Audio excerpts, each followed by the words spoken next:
offside sehingga membutuhkan FIFA untuk mengatasi masalah.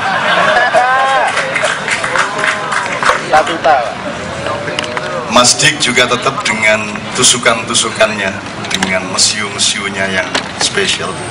Mohon juga nanti masih bisa melakukan respon-respon. Yang pertama gini, sebelum saya memberi pengantar untuk menuju Mas Chandra, saya tadi di LP Cipinang kira-kira 4 jam, dan 2 jam terakhir saya ngobrol sama Mas Chandra. Keperluan saya di sana Anda tidak perlu tahu, itu rahasia negara.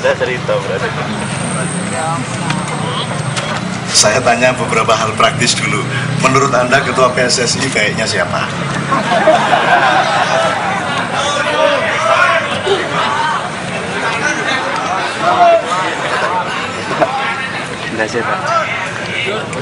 Siapa yang serius?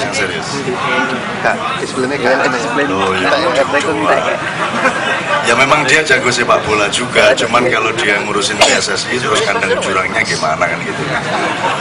Oke, yang serius, yang memang di petanya ada.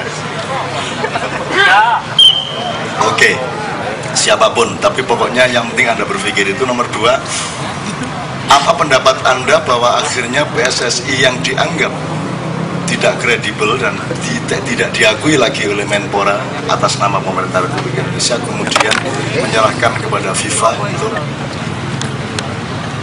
melakukan recovery dan kemudian menentukan semacam komite agar dilahirkan kepengurusan yang baru. Anda setuju apa tidak? Kenapa tidak setuju?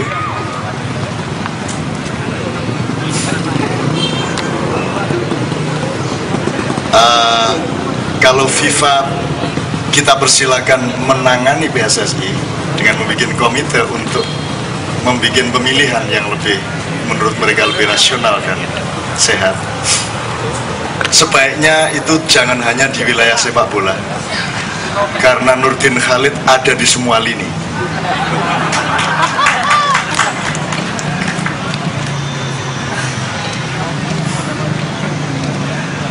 Anda ikut mengutuk Nurdin Khalid? Enggak. Jangan ikut karena dia sudah cukup, lebih dari cukup dikutuk-kutuk. Nanti sudah akan kontraproduktif, dia sudah akan menjadi mulia. Dan dia sudah sampai kepada martabat anak, istri, keluarga, dan marganya sebagai orang Bugis. Jadi Anda tidak usah ikut ke sana. Tapi yang ingin saya katakan sama Anda, kalau memang FIFA Anda izinkan menangani PSSI, kenapa enggak sekalian PBB diminta untuk bikin komite Indonesia baru? Itu loh, Rek. Mesisan. Emang rusak mana PSSI sama pemerintah Republik Indonesia?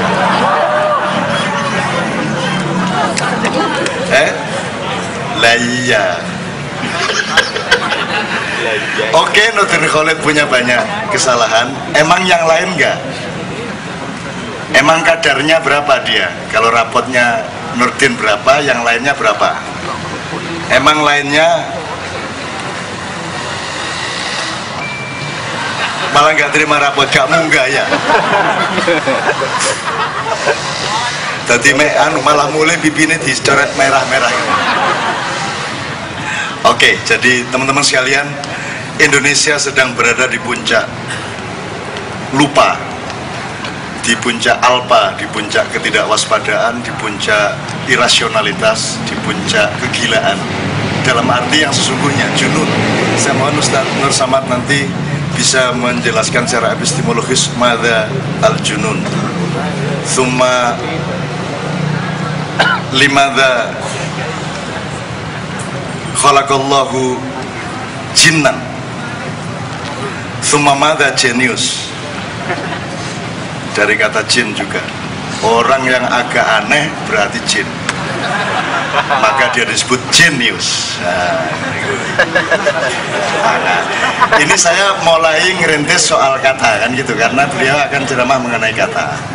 Oke, pertanyaan berikutnya itu saya tidak butuh jawaban, yang penting Anda jadiin itu file supaya berpikir lebih oke.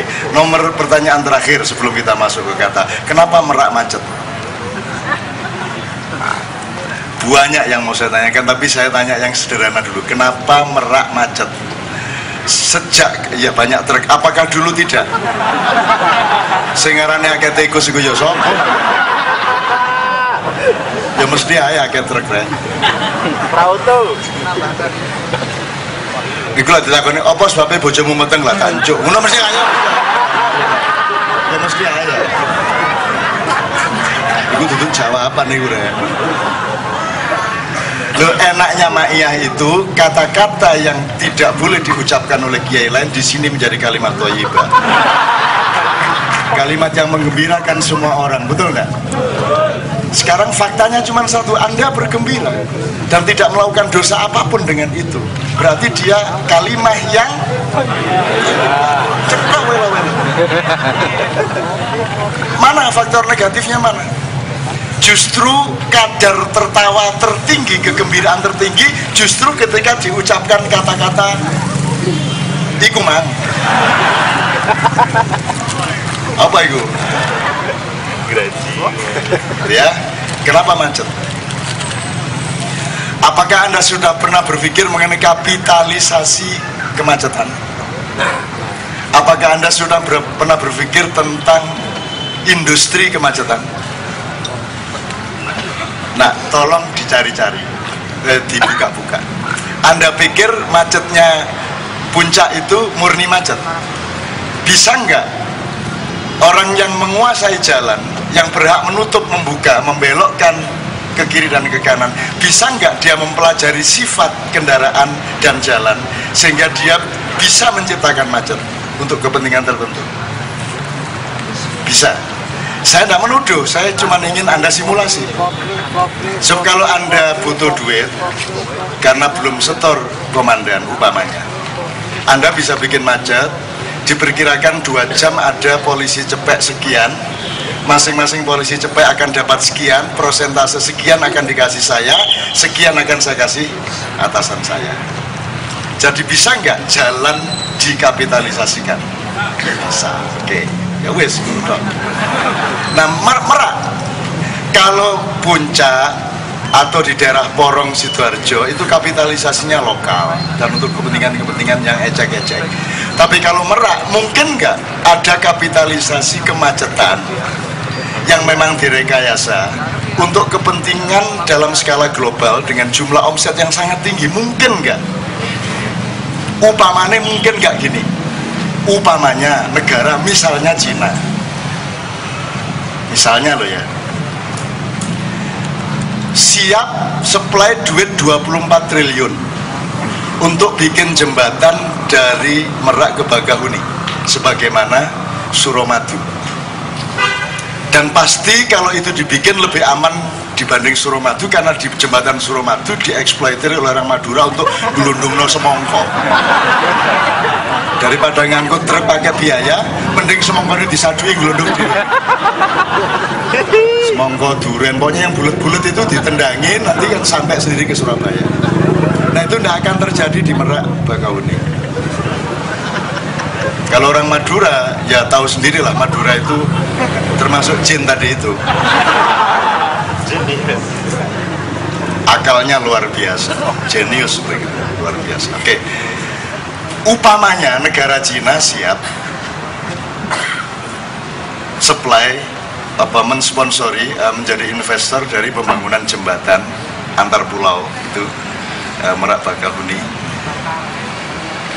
Tetapi kan belum ada legitimasi, belum ada kebutuhan publik. Syaratnya supaya menjadi kebutuhan bersama yang nanti dilegalisir oleh legislatif dan semua institusi yang lain adalah masyarakat sudah merasakan susahnya tidak ada jembatan. Caranya supaya merasa susah tidak ada jembatan, dibikin macet terus-menerus. Mungkin enggak? Lagi, benar atau tidak? Di Ma'iyah tidak perlu ada bahasa-bahasa yang berbahaya secara hukum. Itu umpama kok dari tadi kok. Nggak ono ceritanya umpama dihukum ya, nggak ono. Umpamane lho rek. Nah kalau ada investor masuk dengan 24 triliun, kira-kira dapat siapa? Dengan model kolusi dan birokrasi, budaya birokrasi di Indonesia. Kalau tingkat jembatan segede itu dengan omset segitu tuh kira-kira kementerian apa kepresidenan? Kepresidenan. Menurut Anda kira-kira loh toh? Kira-kira kok. Nah, nanti kalau ada apa-apa loh saya cuman kira-kira. Sekarang masalah lah, tenang aja. Kira-kira kok. Nah, kalau dihitung-hitung, kalau sampai uang ini masuk dengan rakyat sudah sengsara dengan kemacetan, sehingga udah bikin jembatan aja, sehingga kemudian prosedur-prosedur legislatif akan berjalan, maka dari 24 triliun akan langsung, kalau dihitung loh, upamanya loh ya, langsung masuk 3 triliun ke yang Anda sebut tadi untuk bekal pemilu 2014. Upama nih. Iya atau tidak, saya tanya langsung ke yang bersangkutan. Tanya juga enggak apa-apa. Bertamu ke sana, Pak, ini katanya loh Pak. Upamanya ya, Cina itu mau investasi 24 triliun. Itu kalau dihitung-hitung, itu sampean bisa dapat 3 triliun tuh kira-kira bener enggak Pak? Upamanya loh Pak, inilah itu. Masa ditangkap lagak sih? Terus polisi ini upama nih kok Pak. Udah ngerti ya? Ngerti ya? Nah, tolong ngelihat apa saja yang terjadi di Indonesia, berpikir tidak hanya ganda tapi berpikir eskalatif. Dulu filosofinya jelas, berpikir linear, berpikir siklikal, spiral, zigzag. Ya. Linear dulu, zigzag, terus spiral, baru siklikal. Ya, itu kapan-kapan kita buka lagi supaya kita terasa lagi. Sekarang saya menawarkan cara berpikir eskalatif. Maksudnya gini, kalau ada bau kentut, itu Anda harus berpikir pertama, gitu kan? Jadi mulut, hidung ini mencari sumbernya. Kan itu ya, itu tahap pertama, eskalasi pertama. Kayak dulu di kereta pagi itu loh, pagi-pagi orang pada berangkat kuliah ke Depok atau dari sana ke sini. Saya sudah pernah cerita di sini. Kan semua ngantuk, itu di kereta apa tuh jenis KRL lu ngantuk, duduk, diem semua, wiritan dalam hati semua.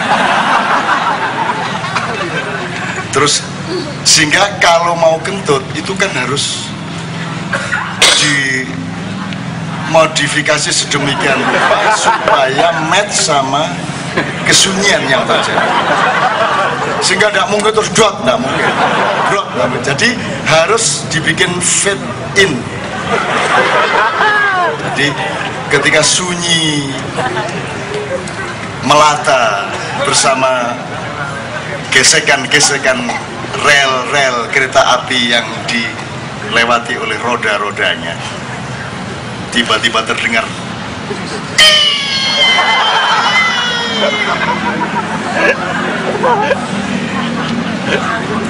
nah, orang seandainya geli mendengar kentut yang fit out dan fit in ini, pasti juga tidak kayak gitu.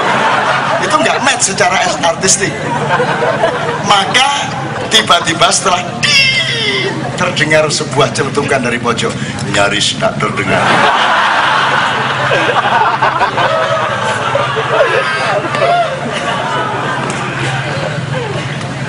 Itu di sini kentut jadi berkah wes.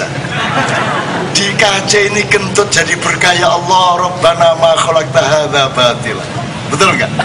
Cerita kentut tuh jadi berkah luar biasa, apalagi Indonesia yang kaya raya. Kalau dipegang oleh orang KC, Indonesia makmur, sejahtera, adil, bahagia. Kentut loh, jadi senengnya kayak gini. Betul enggak? Sekedar kentut dulu seneng. Apalagi Freeport diserahin KC, ya toh, apalagi batu bara diserahin sampai jam 3 malam tanpa pamrih seperti ini, ya toh. Mudah-mudahan Allah memberi amanat kepada Anda besok 4 tahun lagi. Amin. Yo, gitu aja. Yo, yo. Sekarang Mas Ian Elbert mengatakan bahwa di Amerika sedang dikembangkan satu pendekatan ilmu yang disebut noetik. Itu pinjem dari Leto yang vokalisnya bernama Noe, sehingga ilmunya disebut noetik. Pokoknya kalau aku iki ono ae sing gagah. Artinya kekuatan pikiran. Allah beratus-ratus kali mengatakan afala ta'qilun, afala tatafakkarun. Berarti Allah memberitahu kamu bahwa akal pikiranmu itu memiliki kekuatan yang luar biasa sampai Allah menagihmu terus-menerus. Ayo berpikir, ayo dipakai akal. Karena akalmu adalah wakil dari otoritasku untuk mentakdirkan alam semesta ini. Nah, ini panjang lebar kalau saya terusin, tapi pokoknya Anda itu punya hak takdir karena Anda mandatarisnya Allah Subhanahu wa Ta'ala, dan fasilitas untuk mentakdirkan dalam tanda petik dengan batas yang ditentukan Tuhan itu adalah akal. Maka Allah mengatakan afala ta'qilun. Tuh. Kalau ini tidak akan saya teruskan panjang-panjang, tapi pokoknya bilang iya jadi nanti itu ya. Begitu ketok arek wedok ini cocok karo aku, kasih bojo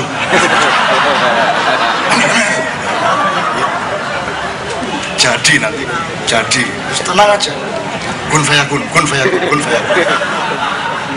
Udah percaya aja gitu. Kayak orang Pekalongan, kalau sudah orang-orang Arab Pekalongan itu kan Arab yang sudah jadi Jawa. Jadi Arabnya ya rotok gendeng, Jawane luwih gendeng. Jadi kalau dia sudah dagang tidak laku-laku, anak istri mulai sengsara, terus dia bilang sama Tuhan, Tuhan ini tinggal sehari ini, kalau sehari ini tidak laku, saya tidak bisa makan sama anak-anak saya. Pokoknya saya tunggu aja, kalau hari ini tidak ada rezeki, beli nomor saya.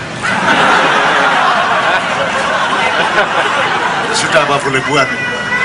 Kurang apa saya berdoa, kurang apa saya beristighosah. Kalau hari ini tidak ada yang beli nomor saya. Datang berduyun-duyun orang beli, gitu kan. Terus dia bilang sama tuh, gini, kalau kamu mau dikabulkan, digas dulu itu Tuhan.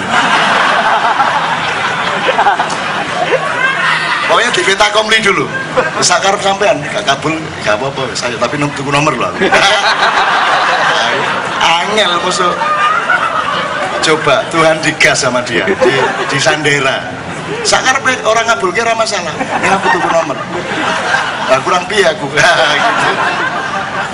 Itu di Pekalongan gitu, itu watak orang Pekalongan, Tegal ndak, apalagi Jombang itu jenis-jenis Pekalongan angkat tangan. Nah, itu ngono lakukan. Di seluruh dunia orang senang kalau ada Cina atau siapapun masuk Islam, kecuali di Pekalongan.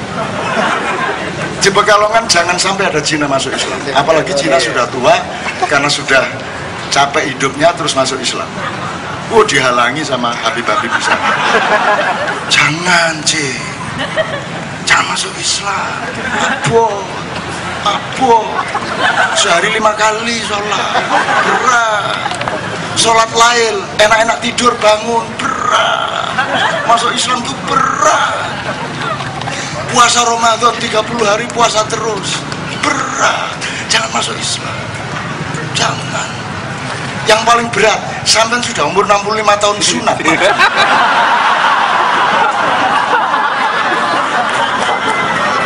Terus gak jelas yang digonteng sing endi.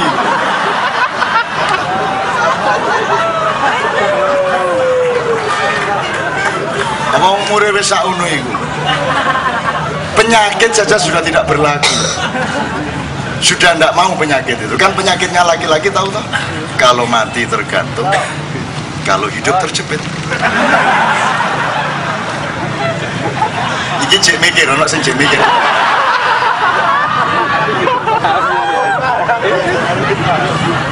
Tergantung. Sekali lagi, penyakit laki-laki, nasibnya laki-laki. Kalau mati tergantung gonda. Kalau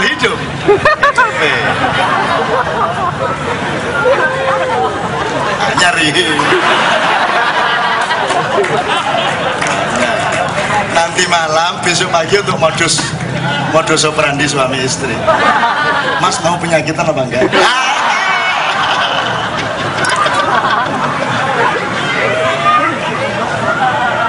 Senengnya arek-arek, masya Allah, bahagia Ustaz. Mufarrihin, wa antum mufarrihin, Anda orang-orang yang sangat berbahagia, gratis, gitu? Gratis, tidak pakai apa-apa, bahagia luar biasa. Begitu mudahnya berbahagia, kenapa pakai korupsi segala? Kan begitu kan? Begitu mudahnya. Orang yang sudah menikmati nikmatnya berkah, dunia menjadi kecil. Dunia menjadi kecil, maka dunia tidak menarik hati. Cuma dia tidak boleh membenci dunia. Ada kalimatnya Sayyidina Ali, ya dunya gurri ghairi laqad talaqtu salasatan. Wahai dunia, berdayalah selain aku. Silakan berdayakan siapapun saja, tapi jangan aku, karena aku sudah mentalak 3 kepada kamu. Kamu tidak usah coba-coba merayu aku kembali. Kalau saya tidak gitu, itu kan sufi Arab.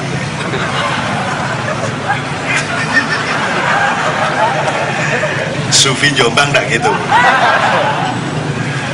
Wahai dunia, ya dunia, inni uhibbuka. Aku cinta sama kamu. Aku cinta memakan makananmu. Aku cinta kepada pohon-pohonanmu yang indah. Aku cinta kepada kekuasaan di antara manusia. Aku cinta mall, aku cinta motor, aku cinta dunia, aku cinta kamu. Don't worry, I love you full. Ya? Aku cinta kepadamu wahai dunia. Cuman saya minta maaf, jangan menunggu aku lamar untuk aku kawini, karena aku tidak akan pernah tinggal di sini. Kamu tidak kuat untuk menjadi suamiku. Kamu tidak kuat untuk menjadi istriku. Aku hanya lewat di sini sebentar. Jangan disuruh tinggal di sini wahai dunia. Gitu kan? Karena di Arab tidak ada kata-kata mutiara urip ming mampir. Tidak ada tasawuf Ibnu Arabi, tidak ada. Hidup cuma mampir minum coba. Makanya siapa tadi si Lubis itu kan hidupnya cuma mampir minum. Setengah botol sana.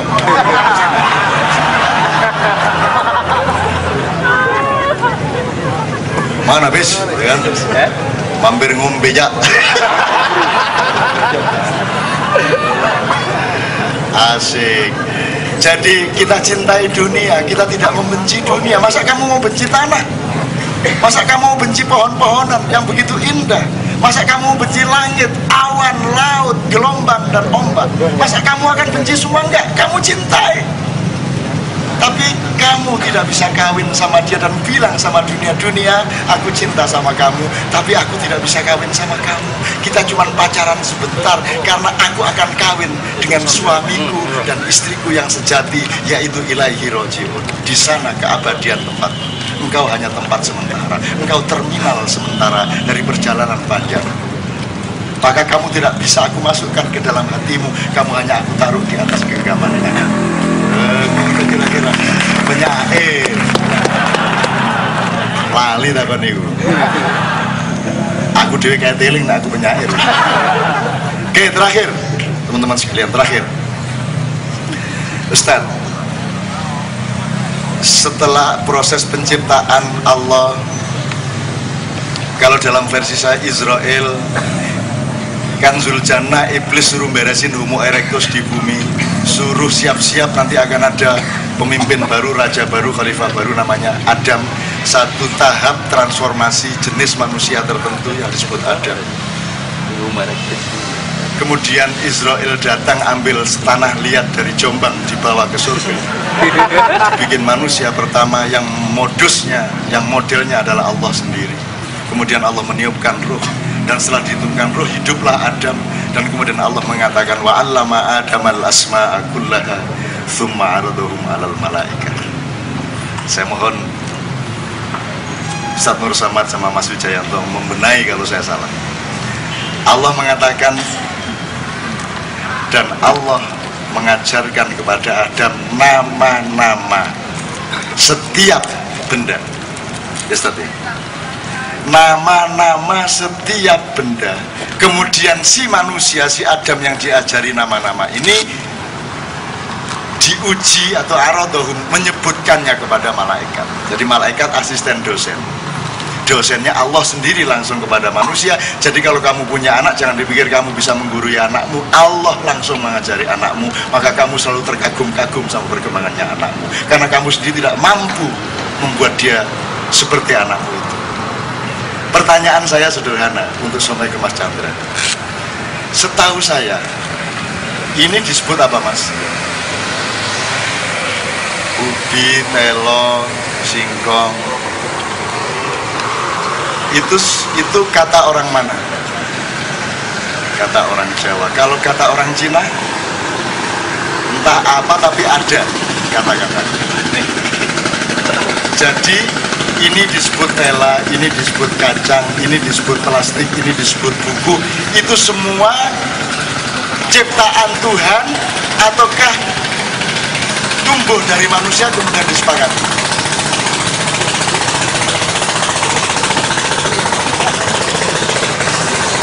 Ini mengingatkan bahwa Indonesia dengan luasnya lautan seperti ini hanya punya kapal selam 2 biji. Jadi saya terus aku iling, kapal selam kita dulu 12 zaman Bung Karno, sekarang tinggal 2, sisa dari zaman Bung Karno. Nanti unine muni kemana? Juru bangun.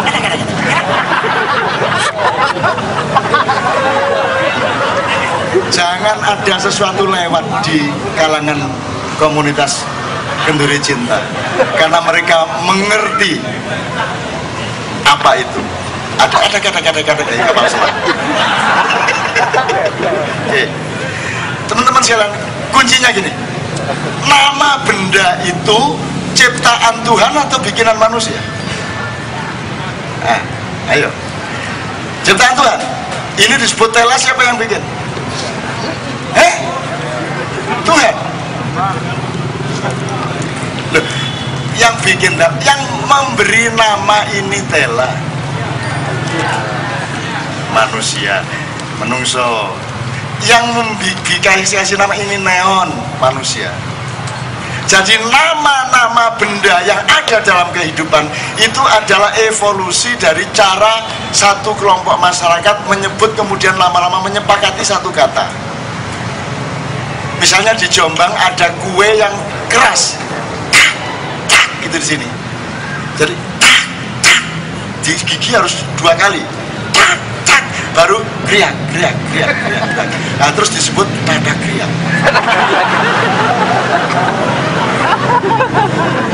Itu di Jombang ada. Itu lain dengan bol Cino saja benar. Kalau bol Cino di Jombang itu adalah dendam sosial. Orang-orang Islam yang sudah naik haji, sudah wiritan terus tapi tidak kaya-kaya. Sementara Cina makan babi, judi, kaya raya, mangkel. Akhirnya orang Islam bikin kreativitas, bikin jajan yang agak gini-gini, warnanya agak merah-merah, disebut bol Cino. Saking manggele karo wong Cina. Terus Gus Dur jadi presiden. Dia mengakomodasi Konghucu, Cina, barongsai, ya toh? Cina punya keberanian untuk bergurau juga. Maka mereka bikin makanan yang sama tapi warnanya agak hitam. Disebut bol kaji.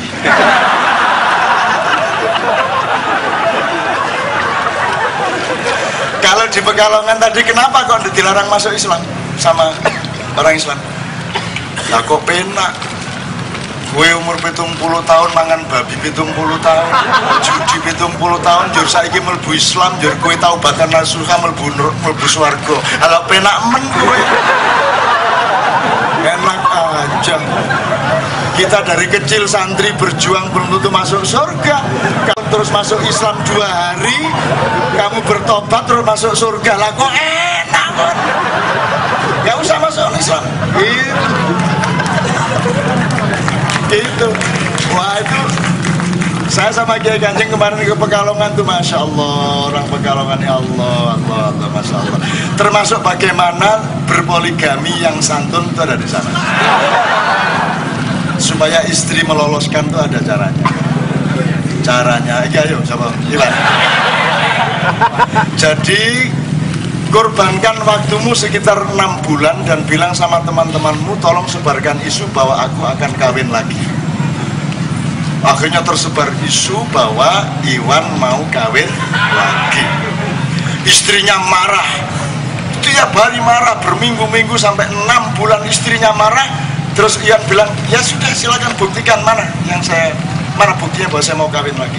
Ternyata setelah 6 bulan dia difitnah sana kemari, tidak terbukti bahwa dia mau kawin lagi. Maka sejak sehabis 6 bulan itu istrinya sangat percaya bahwa Iwan tidak mungkin kawin lagi. Begitu istrinya sangat percaya dia nggak kawin lagi, kawinlah dia.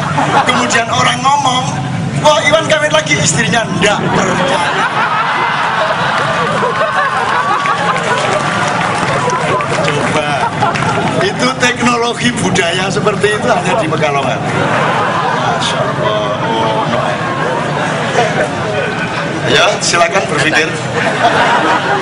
Mandu-mandu katanya ternyata. Mandu-mandu. Oke, teman-teman sekalian. Jadi nama benda-benda itu kan bikinan manusia toh.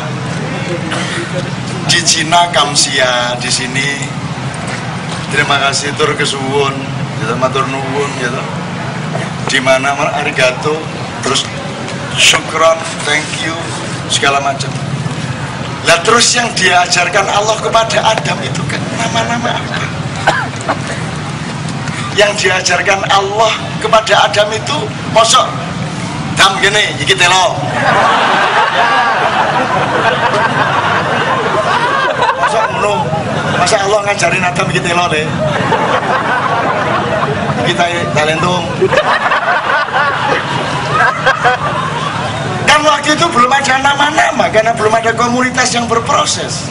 So sebenarnya yang diajarkan Adam itu nama apa? Ada tafsir mengenai itu, Ustaz? Tidak ada. Maka ma'iyah, mohon Anda semua percaya Anda dihidayah oleh Allah Subhanahu wa Ta'ala. Baru Anda yang berpikir, terus nama apa yang diajarkan? Wong nama itu hasil kesepakatan antar manusia toh. Kalau di Arab malaikat Jibril disebut Jibril, kalau di Jawa Jabarala, Joborolo. Mikael Mokoholo. Israfil Hosoropolo. Terus Israel Hojorolo. Muhammad Mukamat.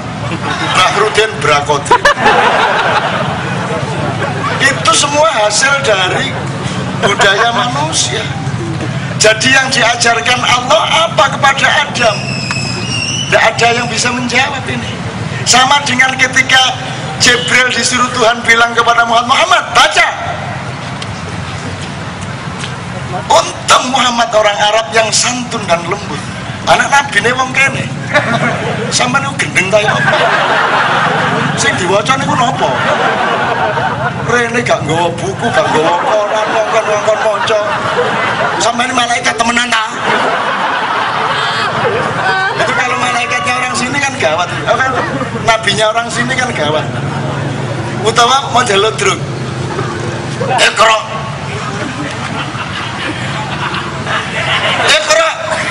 Iya, Ikra raimu.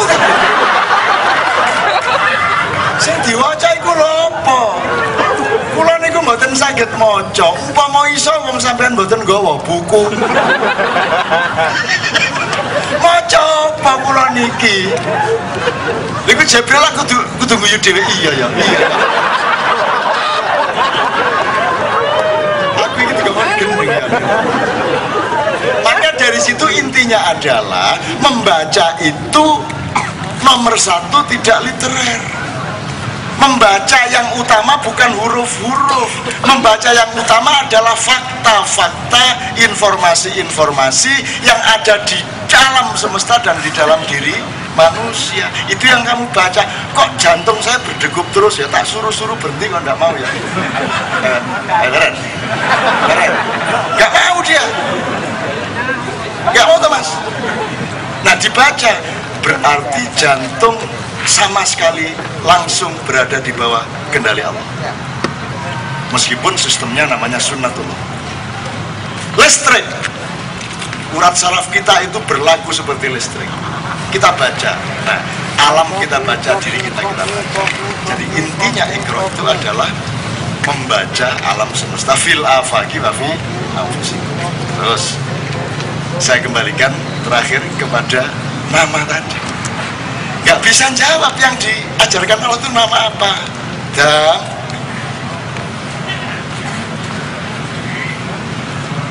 ya apa?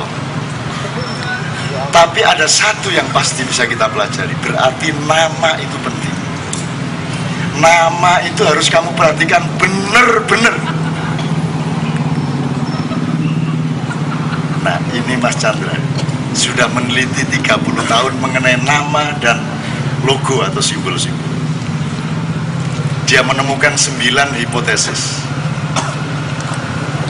Saya minta dia bercerita yang menurut dia bisa diceritakan di forum ini. Yang rahasia kita tentu tidak usah diceritakan, daripada gila semua nanti. Itu Mas Antara ya. Nama itu penting. Yes, ono tonggoku jenenge Cikra. Ya apa lah gendeng wong tua. Cikra itu tempat untuk ngambil sampah. Ono meneh jenenge Pawan. Itu betul-betul lubang di tanah untuk tempat sampah, dan di hidupnya benar-benar seperti itu. Karena doanya orang tuanya anaknya menjadi awan. Susilo Bambang Yudhoyono. Nah, ini doa. Ini kok ono Yudone ya. Ini sekian periode tahun kesekian ke Yudo. Nah gitu loh. Tapi itu biar dia. Cuman soal SBY tidak usah diomongkan dulu mas. Tenang aja, itu nanti tanggung jawab saya. Teman-teman sekalian tepuk tangan untuk Mas Chandra.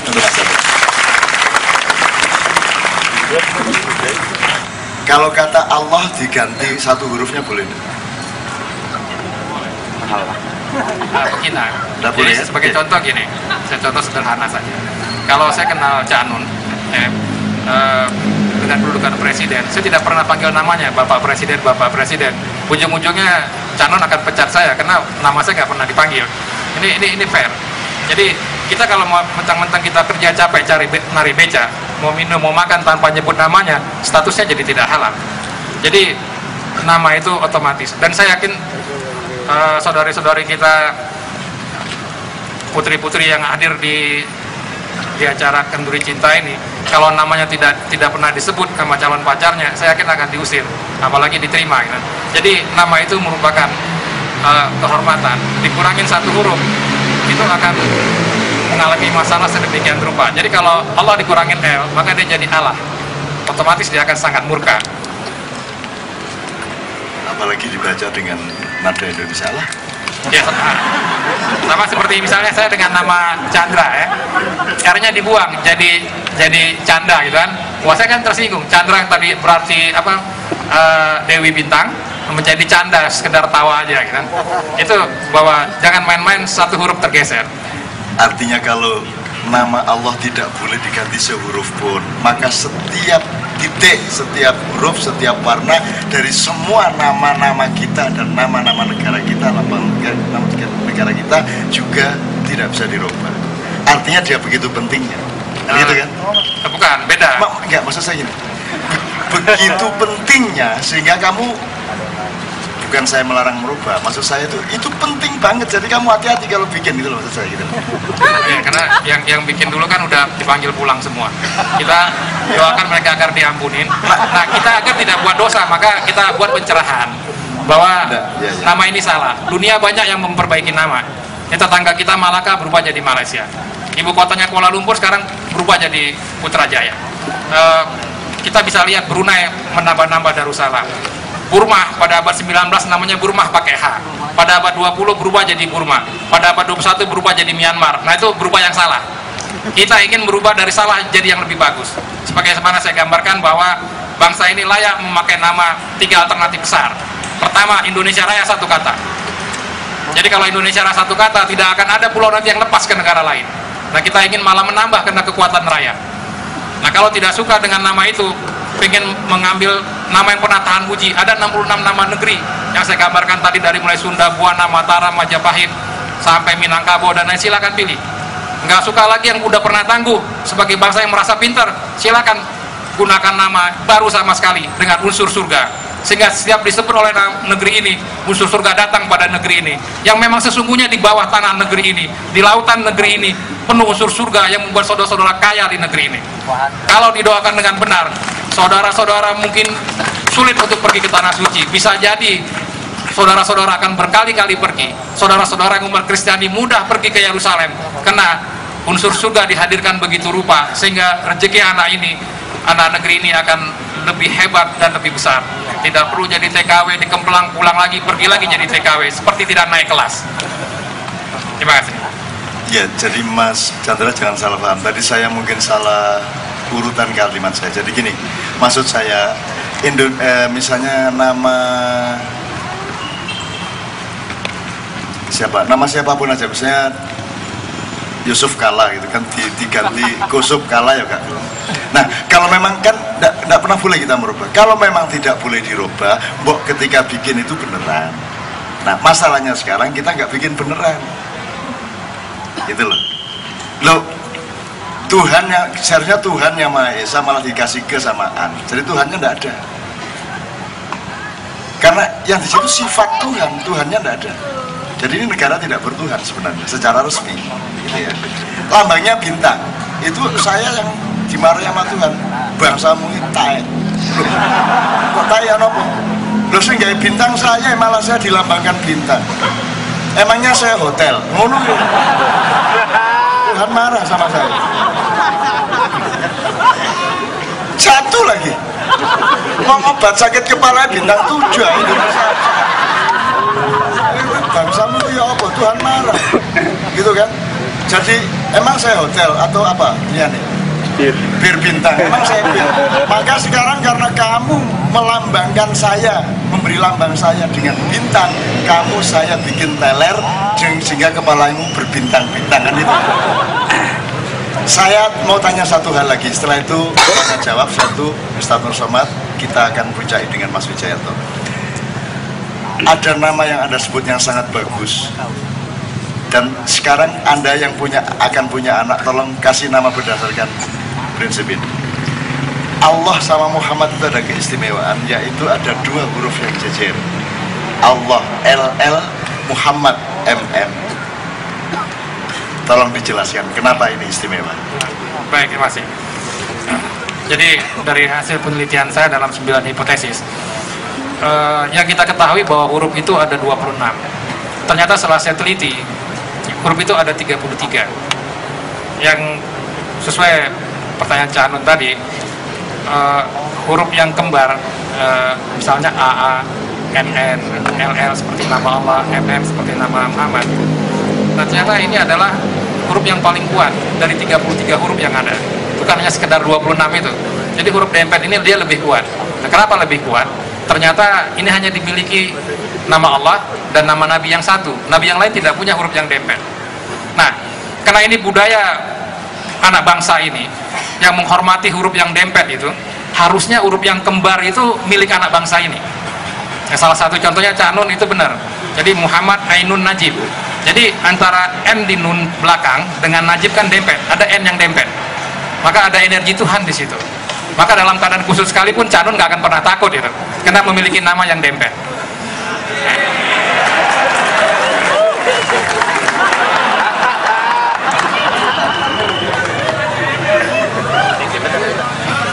Nah, kalau saudara-saudara lagi mendengar ceramah kalangan kiai, kalau kita menyebut 3 nama, maka doa kita akan lebih cepat nyampe ke atas. Jadi tidak perlu menyebut sampai 99. Nah, karena kebanyakan kita kan tidak hafal sampai 99. Kalau hafal ya setelah 99 baru berdoa. Jadi 3 itu bisa mewakili 99. Nah, harusnya anak bangsa ini menggunakan huruf yang dempet sampai 3 buah itu harusnya banyak. Setelah saya teliti, ternyata di negara ini tidak satu pun anak bangsa ini mempunyai huruf yang dempet sampai 3 buah. Ternyata di dunia baru saya ketemuin satu, Warren Buffett. Ya. Di nama Warren Buffett itu R-nya dempet, ya. F-nya dempet, T-nya dempet, di belakang masih dempet juga. Ya, kalau kita nggak kaget, sering nonton bola ada Jurgen Klinsmann, N-nya dempet di belakang.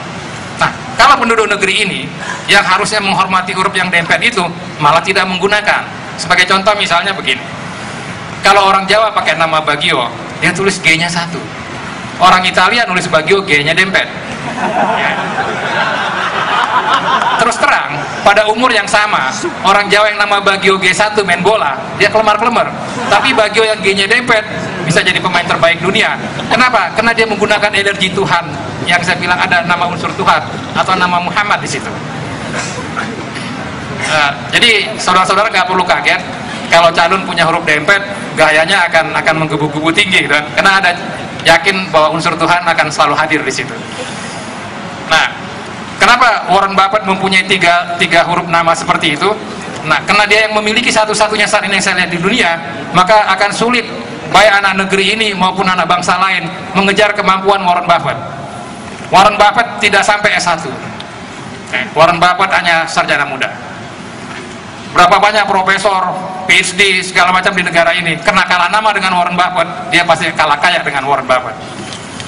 Nah, ini satu hal yang selama ini dianggap sepele oleh penduduk negeri ini. Nah, kalau Umar Kristiani di negeri ini itu nulis Gerrard hanya 5 huruf. Tapi kalau kita nonton bola, kita lihat pemain Liverpool, Gerrardnya itu R-nya dempet. Bahkan di belakangnya ada R lagi. Selain dempet dia jadi triple. Nah, maka wajar dia punya energi yang hampir tidak pernah habis. Kan kita jarang mendengar dia cedera. Perhatikanlah nama pemain-pemain yang hurufnya dempet dalam sepak bola, dia jarang kita lihat cedera. Tapi kan banyak pemain yang bagus langsung tenggelam. Itu karena memang karakter hurufnya tidak kuat.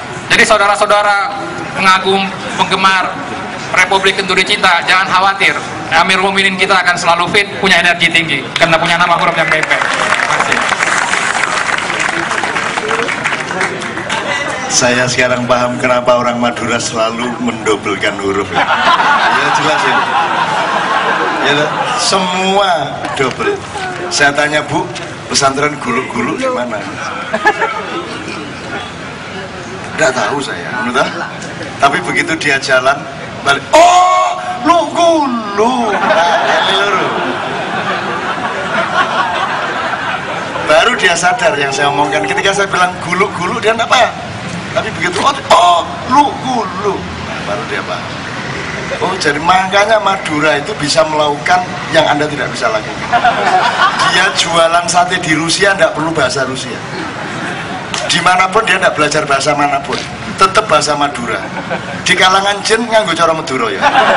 Betul sate ya laris Madura. Pantes ya, jadi saya paham kenapa orang Madura top tenan gitu. Mulanya presiden Madura ya. Sopo misalnya. Apalagi orang Madura suka makan radiator.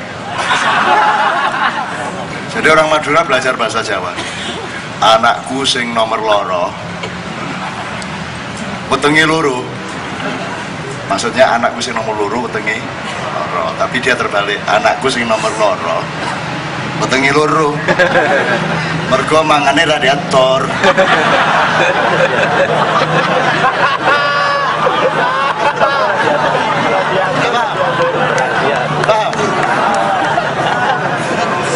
Anakku sing nomor loro wetengi loro.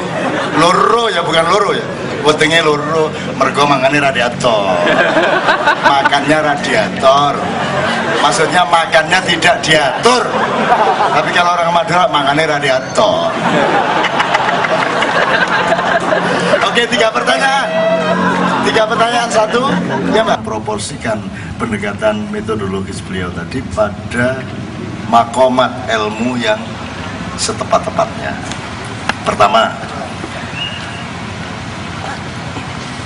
huruf, nama, gambar, logo atau simbol itu merupakan salah satu unsur dari entitas manusia.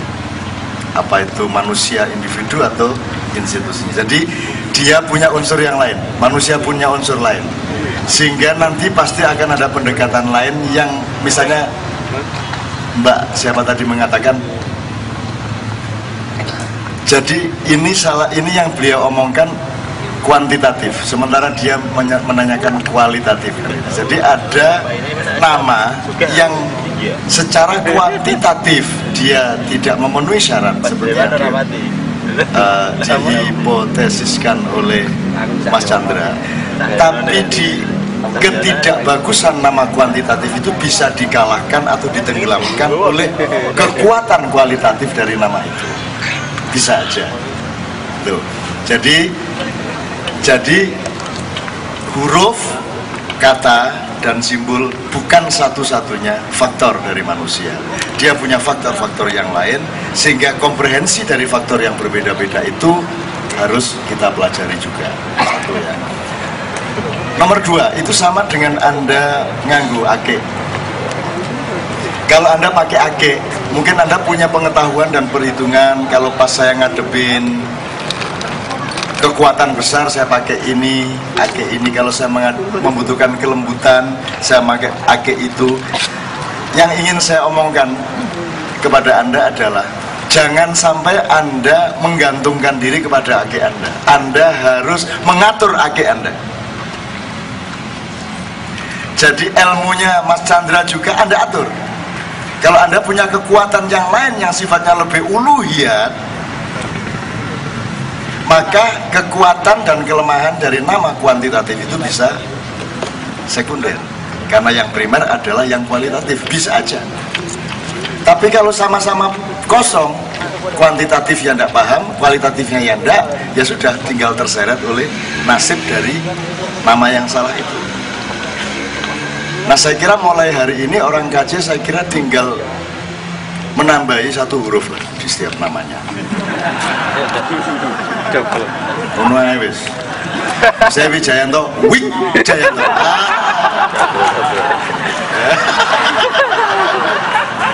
Gitu aja. Gini ya. Iwan. Pokoknya supaya ada tasdid. Dan itu dalam bahasa Arab disebut tasdid. Jadi dia menjadi sangat kuat karena ditasdidkan dari kata syadid. Itu lebih dari syadid, lebih dari perkasa, dia diperkasakan lagi gitu. Puncaknya teman-teman sekalian, seluruh unsur yang ada pada manusia. Lah ya masa sekarang orang se-Indonesia suruh ganti nama lah ya kamu. Seangel lagi entek bubur biro gitu.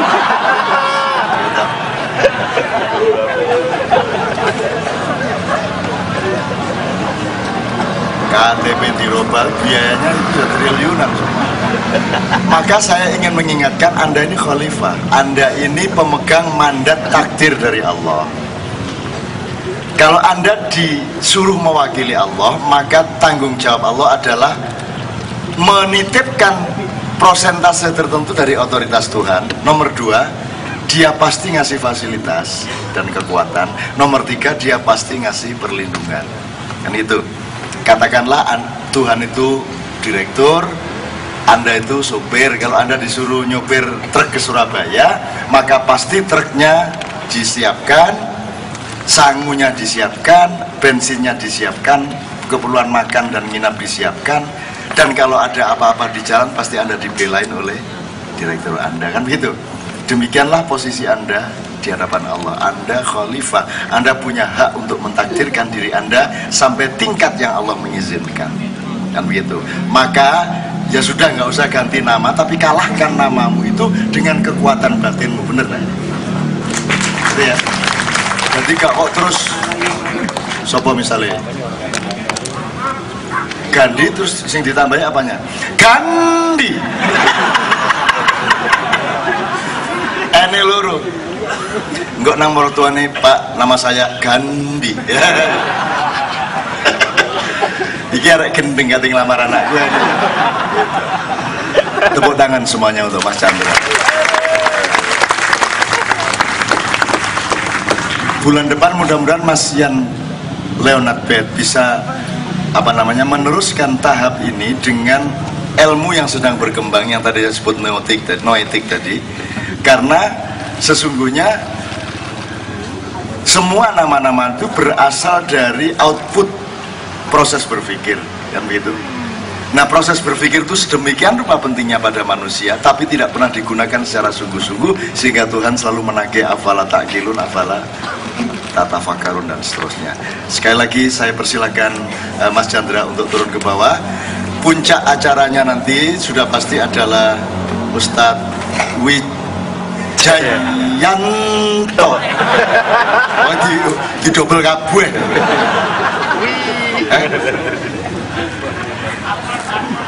Ma'iyah itu Pak Chandra, Ma'iyah itu aslinya E-nya 2 karena tasdid ya, Ma'iyatullah ya. Itu memang tasdid, cuman kita berendah hati, jangan tunjukkan kekuatan kepada orang lain, jadi cukup E satu saja. Tapi Allah tahu ini jani loro rek, gitu kan.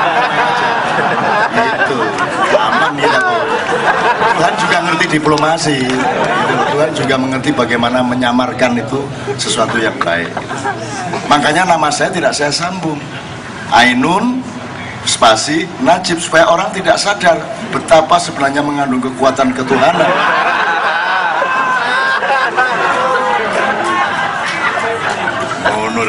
Pokoknya di Ma'iyah itu semua remeh kecuali Allah, kan begitu kan?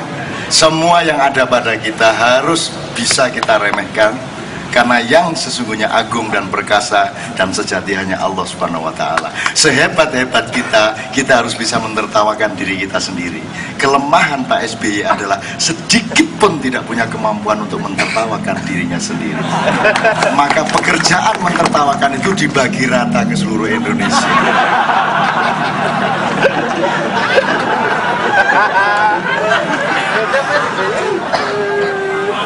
Bener ya? Loh, maksudnya kan itu kan tugas dia sendiri untuk mentertawakan dirinya sendiri. Itu tugas manusia. Kamu harus, kan kamu bagian dari dunia jasadmu, maka kamu harus tertawakan dunia. Kamu tidak usah ceraikan dunia, tapi kamu tidak usah kawini dunia. Tidak usah kagumi gantengmu dan cantikmu, karena sama sekali dia tidak abadi. Engkau nek wis rabi oleh petang tahun ya kena gawe ngepe. Loh. Apa yang kamu kagumi? Apa sih dimaksud? Ayo Iwan sing ngerti. Oke teman-teman sekalian, jadi dirimu juga harus kamu siapkan untuk kamu remehkan. Jelek-jelek saya adalah orang yang diam-diam atau terang-terangan benar-benar tidak peduli sama diri saya sendiri. Jadi kalau saya foto sama istri saya tuh saya langsung bilang, aduh kasihan aku, ya Allah kasihan. Ya Allah sayangilah istriku ya Allah. Kok bisa-bisanya dia mau bertugas jadi istri orang yang kayak begitu. Ngono aku fotoku tuwek ngono iku ta. Bojoku cek wayune kaya ngono. Sing badi jane sapa nek ngene. Loh, Ma'iyah itu gitu. Jadi dunia itu harus kita jadikan permainan yang baik, dan jangan melakukan permainan yang tidak sungguh-sungguh. Semua permainan itu sungguh-sungguh. Permainan sepak bola itu sungguh-sungguh. Jangan main-main dengan sepak bola, jangan main-main dengan setiap permainan. Tidak ada orang melakukan permainan dengan main-main. Nah di Indonesia ini salahnya yang sungguh-sungguh pun dia main-mainkan, kan begitu, apalagi yang main-main. Itu teman-teman sekalian. Oke, sekarang Ustadz Nur Somad tafadholu, karena antum yang bagian menegaskan garis-garis regulasi uluhiyahnya, kira-kira begitu. Fadhol Ustadz. Kalau gini, yang pertama dari teori beliau tadi, kalau orang Jawa itu ngitungnya jirul 4, selalu 4. Jadi ada satuan 4 itu yang sudah berpuluh-puluh abad. Nah presiden kita sekarang ini yang keempat. Ya kalau Habibie kan cuman nerusin, nerusin saja. Jadi itu menurut teori Madura bukan presiden.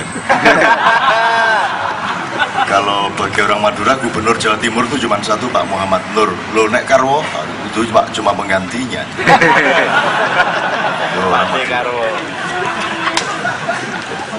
Nah presiden pertama, kata beliau, presiden pertama itu hancur jatuh karena kudeta. Presiden kedua yang sebenarnya lebih dahsyat, lebih cool, lebih dingin, dan punya ilmu lokal yang luar biasa. Dia jatuh karena reformasi. Presiden ketiga lebih dahsyat lagi, tidak bisa ngelihat apa yang ditandatangani tapi jadi presiden. Jatuh oleh sidang istimewa, oleh parlemen. Presiden keempat tidak mungkin jatuh karena kudeta, tidak mungkin jatuh karena reformasi, tidak mungkin jatuh karena sidang istimewa, sehingga tidak usah lakukan yang tiga itu lagi sekarang. Nggak usah ingin menjatuhkan seperti kudeta di zaman Pak Harto menjatuhkan Soekarno, tidak usah bikin reformasi seperti waktu jatuhin Soeharto, juga tidak perlu mendorong sidang istimewa MPR untuk menjatuhkan SBY. Tidak perlu lakukan tiga itu, pasti sia-sia, karena yang keempat harus jenis lain jatuhnya. Nah, bagaimana mau itu silakan ditafsirkan, tapi memang hitungannya 4. Pertama. Yang kedua, teman-teman sekalian, karena Anda khalifah, Anda punya hak tawar kepada Allah, Anda punya hak negosiasi. Loh, kok bisa manusia, apa bisa manusia menawar? Lah, kamu berdoa itu nawar gak? Semua doa manusia itu menawar Allah, karena Allah itu sudah punya plan, terus kamu tawar, kan gitu. Dan Allah senang kok ditawar. Maka sekarang kita akan membayangkan kemungkinan menawar besar-besaran terhadap apa yang akan terjadi beberapa tahun lagi di Indonesia. Mungkin mulai tahun ini sudah mulai terjadi. Nah, kita punya hak tawar. Salah satu modal kita untuk menawar adalah forum-forum seperti ini yang ikhlas, yang tulus, yang benar-benar tidak ada kepentingan. Sehingga tidak masalah kita ngomongin apa saja, wong kita memang itu semua karena cinta kita kepada Indonesia Raya. Jangan sampai bisa ya. Karena yang disebut hiduplah Indonesia, hiduplah itu ya Indonesia Raya. Kita tidak pernah menyanyikan hiduplah Indonesia. Hiduplah Indonesia Raya. Kan jelas. Tidak pernah hidup. Ya, yang hidup Indonesia Raya. Karena kalau Indonesia tidak pernah kita doakan untuk hidup. Doa kita terkabul. Indonesia tidak pernah hidup beneran. Malah terus saja duduk kalah. Ada satu idiomatik, ini Indonesia, Mas Wijayanto, diibaratkan seperti sebuah sawah yang jumlah alang-alang atau pohon-pohon, tanaman-tanaman liarnya sudah melebihi batas dan hampir memenuhi sawah itu. Kenapa begitu banyak alang-alang? Karena padi-padi semakin hari semakin tidak berani menjadi padi. Pertama, dia gabuk, pohon gabuk itu busung buahnya. Lama-lama dia tidak berbuah dan lama-lama hanya menjadi tanaman saja seperti alang-alang atau jukut bahasa Sundanya. Nah, sekarang sudah hampir penuh ini sawah Indonesia ini dengan alang-alang. Maka sudah pasti menurut logika sunnah Allah akan melakukan pencabutan alang-alang secara besar-besaran. Dan caranya sudah pasti dari atas dan dari bawah. Kapan-kapan mungkin Ustadz Nur Somad bisa menjelaskan mengenai rawasia. Itu jodohnya gravitasi yang masih belum dikenal oleh fisika sampai hari ini. Nanti Mak Iyah yang akan memperkenalkan ada sifat yang lain di alam. Jadi pencabutan besar-besaran itu bisa tsunami, bisa gempa, bisa longsor, bisa Jakarta dan lain sebagainya, ambles dan seterusnya. Tapi itu bisa kita tawar. Ma'iyah ini membuat kalau Anda datang sebagai alang-alang, Anda pulang jadi padi. Betul enggak? Insya Allah Anda berani jadi padi. Maksudnya jadi padi itu kan selama ini Anda tidak berani berbuat baik. Di kantor mau berbuat baik tidak berani. Di kantor tidak ikut korupsi tidak berani. Betul kan? Kan begitu. Di kiri kanan begitu baik tidak disukai tetangga-tetangga karena tidak mungkin kok begitu. Sama saya tidak pernah percaya, meskipun sudah lelah untuk tidak percaya. Masa ada orang kayak gitu, masa nggak ada pamrih gitu, masa nggak pengen apa-apa. Tapi karena sudah lelah, ambil energi sampai 40 tahun tidak percaya tiap hari ditanya orang percaya, prek, orang percaya. Akhirnya lelah sendiri dia untuk tidak percaya kepada saya. Dan saya hidup tidak karena dipercaya atau tidak dipercaya oleh manusia, kan begitu teman sekalian. Nah jadi seharusnya kalau menurut hitungan angka huruf itu betul-betul tahun ini dan tahun depan itu akan ada penyingkalan bumi Indonesia. Disingkal itu artinya sawahnya bukan diluku, kalau diluku diratakan. Disingkal itu tanahnya diginiin kembali, semua pohon-pohonnya tumbang, dibalik, dibajak. Tapi kita tawar, kita negosiasi. Negosiasinya salah satunya Anda bikin ketulusan forum seperti ini, dan ini bukan produk Indonesia. Tidak mungkin lembaga apapun di Indonesia bikin kayak gini. Depak tidak mungkin, Departemen Sosial tidak mungkin, MUI tidak mungkin, tidak ada yang bikin forum gini. Ini produk, bukan produk Indonesia. Ini produk Allah Subhanahu wa Ta'ala. Kan begitu? Kalau tidak, mana bisa orang bertahan sampai jam 3 di seluruh alam semesta. Tidak ada makhluk duduk tulus, tidak kencing, tidak beol, tidak minum, tidak makan, merokok dong. Sampai jam 3 pagi. Tidak ada di mana-mana. Jadi kekuatan Allah tajalli ke dalam jiwa Anda, ke tulang punggung Anda, ke dalam ubun-ubun Anda dan seluruh aliran darah Anda. Tidak ada. Dan ini berlangsung di mana-mana, di semua forum maya. Orang baru pun tahan sampai jam 3, jam 4 pagi. Di Sidoarjo, di Surabaya, di mana-mana. Di Pekalongan pun, wali kotanya itu aktivis Al-Irsyad, anti selawatan. Tapi ada Kiai Kanjeng datang, Kiai Kanjeng ngatik, melok ngatik dai. Ya Nabi, melok ya salam, melok dai. Ikut dia. Sampai akhir jam 1 malam wali kota Al-Irsyad itu ikut selawatan Kiai Kanjeng. Dan saya bilang nggak ada hubungannya karo NU Muhammadiyah loh selawatan, tidak ada hubungannya.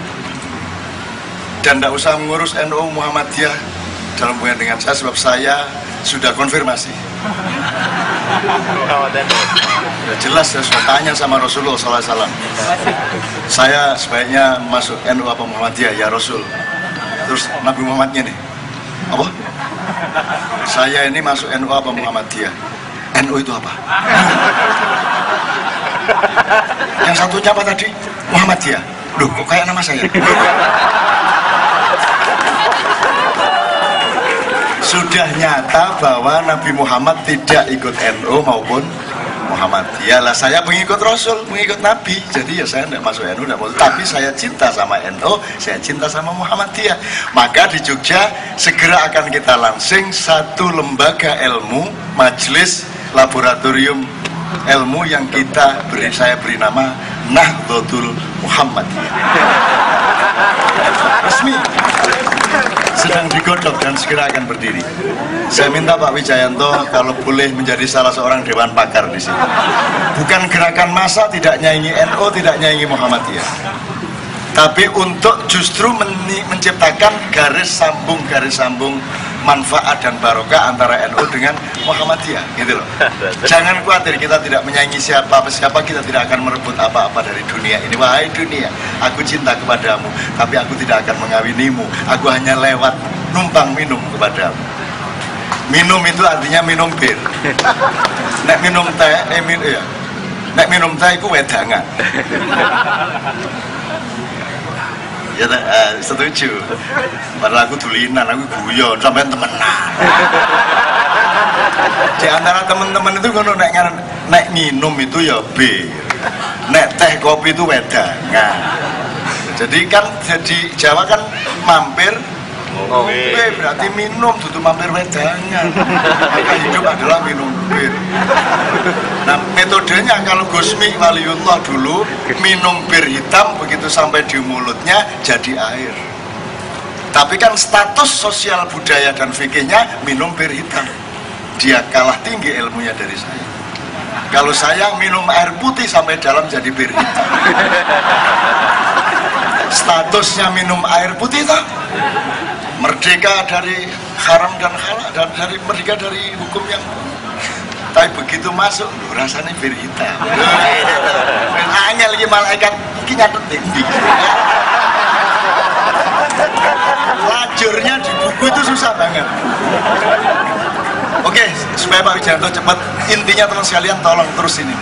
Dan keluargamu dijaga baik-baik, itu syarat kedua. Keluargamu, anak, ibu, bapak, family, jaga baik-baik. Dalam keadaan apapun, boleh kamu nyopet, urusan sendiri dosanya, tapi begitu sampai rumah, tetap uang copetanmu untuk anak istrimu. Syukur tidak nyopet dan tetap anak istrimu di. Pokoknya keluarga harus dijaga. Itu syarat supaya Allah tidak nyingkal bumi Republik Indonesia Raya. Nomor 2, syarat satu majelis ma'iyah, nomor 2 keluarga, nomor 3 ibadah. Tidak fasih, tidak apa-apa. Dan tidak ada syarat dalam fikih harus fasih, tidak ada. Tidak khusyuk, tidak apa-apa. Tidak ada aturan dalam fikih sholat harus khusyuk, tidak apa-apa. Nggak ada. Ada nggak? Nggak ada. Sholat gitu aja. Perkara khusyuk, tidak khusyuk, itu bukan urusan fikih, cuma urusan raimu. Sembayang kok gak khusyuk, raimu sembayang temen tagakan gitu. Urusan rasa malu kita kepada Allah, tapi bukan urusan hukum dan fikih. Jadi gak usah khusyuk secara hukum, cuman secara silaturahmi dengan Allah kebangetan nek kon gak khusyuk. Kan gitu kan? Ini ulama tidak ada yang bisa membedakan antara fikih sama raimu itu. Maka marah sama orang yang sholatnya tidak khusyuk ya toh? Tidak ada syarat kok. Di fikih tidak ada harus khusyuk. Terus gimana cara meregulasi kekhusyukan? Allah. Allah. Apa itu khusyuk? Sayyidina Ali menang lomba sholat khusyuk. Sahabat-sahabat sholat dikasih tawon, dikasih macam-macam, tapi Sayyidina Ali bertahan sampai akhir dan tidak bergeming sholatnya oleh gangguan-gangguan. Terus dia dapat hadiah dari Rasulullah, tapi sebelum dikasih hadiah diinterview di depan sahabat-sahabat Ali. Ceritakan supaya menjadi ilmu semua sahabat-sahabat yang lain, apa yang membuatmu begitu khusyuk sholat? Ya Rasul, sesungguhnya aku sangat tegang selama sholat, membayangkan apa hadiahnya kira-kira nanti. Jadi jangan sok khusyuk kamu. Sayyidina Ali aja jawabnya kayak gitu. Masya Allah, Masya Allah. Subhanallah. Ini durung ngapal tayo apa kok ngapal no kan ngapal loh saya. Subhanallah, ngapalin tuh kamu. Kalau sudah hafal enggak sering-sering nyebut-nyebut, sudah hafal loh. Jangan muring-muring rek. Terutama saya nggak wasar tasbih loh. Gue cek gurung iso ngitung. Jangan cek muring-muring. Wong urip bisa kok muring-muring. Wong karo bojo muring-muringan bendino sepet ta. Segala saya sing seneng ya. Benar beliau, saya orang yang sangat menikmati dan mendapatkan kebahagiaan dan kegembiraan. Bahagiakah Anda malam hari ini? Bahagia. Sip. Padahal utangmu ada masalah. Banyaknya hutang kalah oleh kenikmatan ma'iyah. Gitu. Meskipun besok harus bayar hutang lagi, tapi mesem-mesem. Tepuk tangan untuk Ustaz Wijayanto. Terakhir, monggo.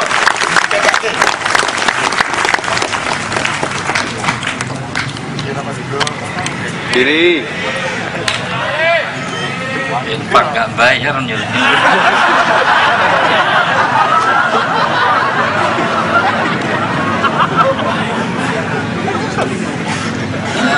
Saya mencatat ada 99 poin.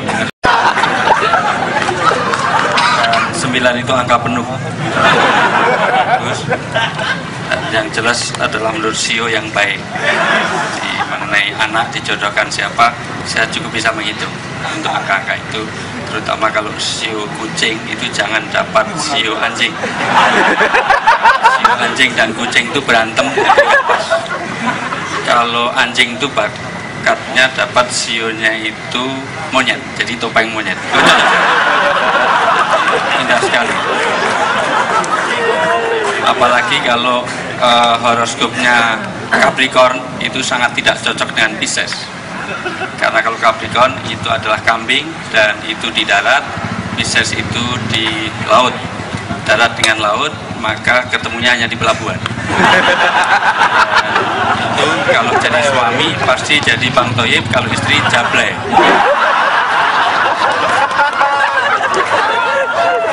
Tapi hitungan itu belakangan aja, karena siapa yang nanti pengen dihitung nanti saya. Yang jadi masalah sebetulnya saya tentu bukan pada materinya, tetapi buat kemasan-kemasan yang bisa ta'asur fil qalb, untuk bisa bahasa Arab sedikit sih. SAG, sarjana alam gaib luar. Jadi saya agak susah aja, karena sementara saya mau bicara sudah radiatornya sudah mulai bocor. Yang ngomong di sini yang dengarkan saya sampai Sidratul Muntaha, kusuk doa atau zikir ternyata memproduksi aqua. Banyak keluar das. Oke, karena kita melangkah bersama, saya ingin memberi simpul dulu supaya kita tidak lepas dari tema. Ayo semuanya, saya ingin tolong lepaskan semua yang ada dalam tangan Anda, dan saya ingin ada satu komitmen bersama bahwa kita ingin melangkah bersama. Tapi nggak usah melangkah. Langkah berarti aku dewean gitu ya. Rasa nangis sih, belum nangis. Rasa nangis. Oke. Nggak usah lihat jam, itu menyinggung perasaan saya.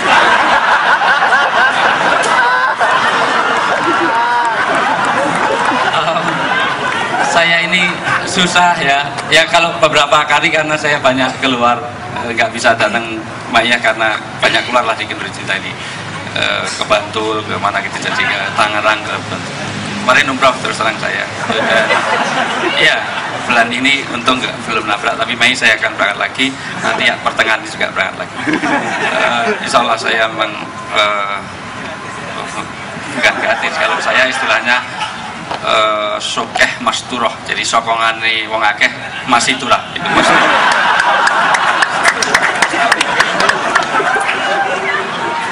Ya, orang umroh biasanya cuma karena umroh wahyu, karena sawai payu gitu aja. Apalagi yang pejabat-pejabat itu biasanya hanya kos goro diongkosin negoro gitu. Dulu ada Abu Bakar atas budi baik Golkar. Terakhir yang musibah itu yang Abu Rosid zamannya Pak Nur Somad kemarin Kabid Haji, itu banyak yang Abu Rosid Arab Budal Warasido.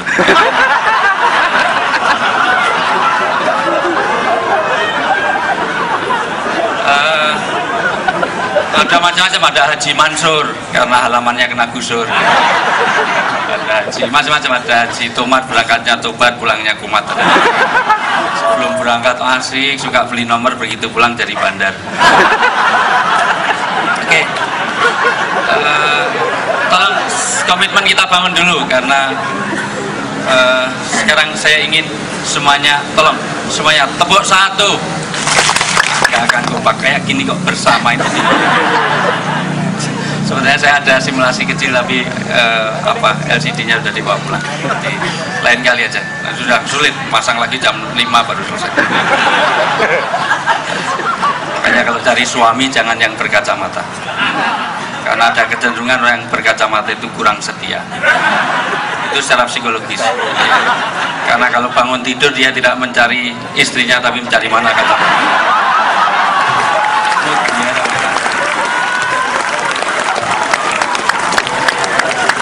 Ayo modar.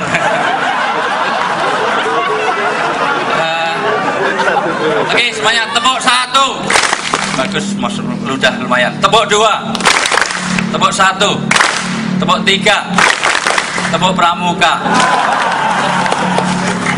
Satu, membangun kebersamaan gampang tapi pada awalnya. Tapi kalau sudah mulai ada pengorbanan ternyata tidak mudah. Dan itulah kunci. Ternyata kebersamaan itu susahnya ketika sudah mulai ada sesuatu yang foto ya.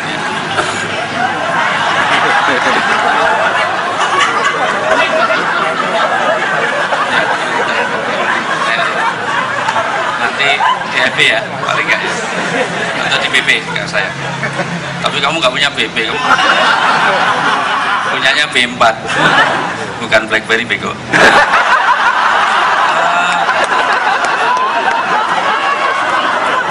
Oke. Saudara sekalian, ini sebetulnya itu poin penting bagaimana membangun satu langkah berlari. Enggak ngelangkah loh ya, cuma tepuk tangan. Tepuk tangan itu jauh dari melangkah. Melangkah itu perlu kum fa'andir, jadi perlu kekuatan. Berdiri itu perlu kekuatan. Bagaimana membangun kekuatan itu satu poin tersendiri.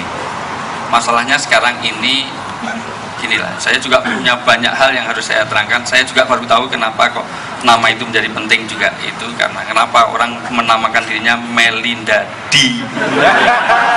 I-nya double, I-nya double.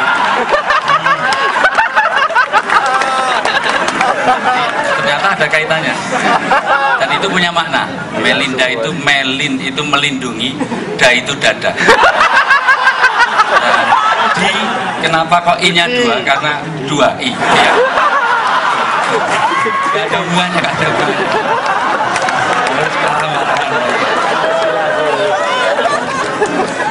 Sebenarnya gak ada hubungannya sama sekali. Gini, terus sekalian,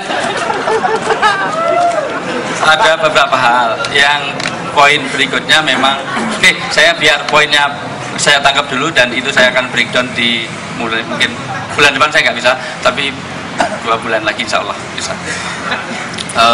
Kecuali kalau visanya tertunda lagi saya ini karena ini gonjang-ganjing visa permintaan 17.000 baru keluar 10.000. Itu memang nggak tahu sejak ditinggalkan Pak Nur Somad memang jadi kacau Pak. Mau ada aja masih kacau apalagi. Ya dulu maksudnya. Tapi kan bukan urusan visa kan masalah itu. Ini ya memang betul-betul seluruh travel ini baru mengalami gonjang-ganjing yang luar biasa. Saudara sekalian, bahwa Rasulullah sendiri pernah merubah nama. Ketika ada orang datang namanya Abul Khail, maka diganti dengan Abul Khail. Karena nama itu adalah idealisme yang ditanamkan. Maka nama juga penting, itu penting. Artinya bahwa jangan sampai punya anak nggak punya nama. Hanya dilabeli A, B, C, D atau 1, 2, 3 ya jangan, perlu nama. Meskipun nama tidak harus bahasa Arab. Namanya bahasa Arab wa kasiruhum minad dolimin. Namanya Muhammad Dolimin misalnya, ya kan bahasa Arab tapi kan nggak jelas gitu. Ada namanya kusrin. Kusrin itu kalau dari kasaro itu artinya pecah, kalau khosaro artinya rugi. Jadi namanya rugi atau pecah. Jadi masalah gitu. Jadi nama bahasa Jawa yang penting maknanya baik. Nama Ahmad jelas baik, Wahid baik, Wijayanto jelas lebih baik. Jadi, Ahmad, Wahid, Wijayanto luar biasa. Wi itu lebih, Jaya itu jelas sukses. Ento itu netral tapi optimis. Itu karangan saya sendiri. Oke, itu penting karena itu memang idealisme.